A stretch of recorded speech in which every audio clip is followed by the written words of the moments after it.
शिरगावच्या सरपंच सुरेखा न्यारे यांची हत्या, कथित प्रियकराला नारपोली पोलिसांनी घेतले ताब्यात।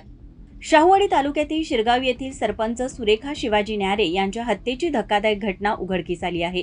या प्रकरणी भिवंडी तालुक्यातील नारपोली पोलिसांनी त्यांचे कथित प्रियकर प्रकाश उर्फ बाबू आनंदा पाटील याला ताब्यात घेतले असून प्राथमिक चौकशीत त्याने गुन्ह्याची कबुली दिल्याची माहिती पोलिसांनी दिली आहे।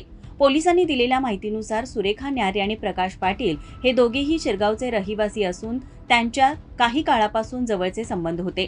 सुरेखा यांनी वारंवार विवाहासाठी आग्रह धरल्यामुळे प्रकाशच्या मनात राग निर्माण झाला होता।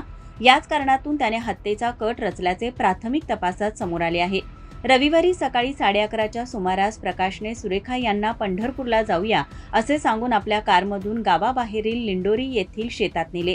त्या ठिकाणी त्याचे जनावरांचे शेड असून तिथेच त्याने सुरेखा यांचा गळा दाबून खून केल्याचे पोलिसांनी सांगितले। खून केल्यानंतर पुरावे नष्ट करण्यासाठी मृतदेह मुंबई परिसरातील समुद्रात टाकण्याचा त्याचा डाव होता। त्यासाठी तो भिवंडी तालुक्यातील कळेशी येथे पोहोचला। तेथून त्याने भाचा संदेश याला फोन करून पुढील योजना सांगितली। मात्र संदेशने दाखवलेल्या सतर्कतेमुळे हा कट उधळला गेला। माहिती मिळताच नारपोली पोलिसांनी प्रकाश पाटील याला ताब्यात घेतले। सुरेखा न्यारे या गेली 2.5 वर्ष शिरगावच्या सरपंच म्हणून कार्यरत होत्या। त्यांच्या हत्येच्या घटनेमुळे शिरगावसह संपूर्ण शाहूवाडी तालुक्यात खळबळ उडाली आहे।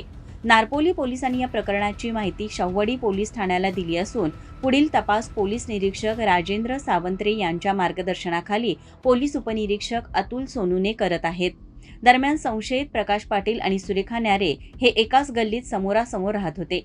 दोन्ही कुटुंबांमध्ये शेतातील कामांमुळे जुने संबंध आणि जवळीक होती। या पार्श्वभूमीवर घडलेल्या या हत्येची परिसरात मोठ्या प्रमाणावर चर्चा सुरू आहे।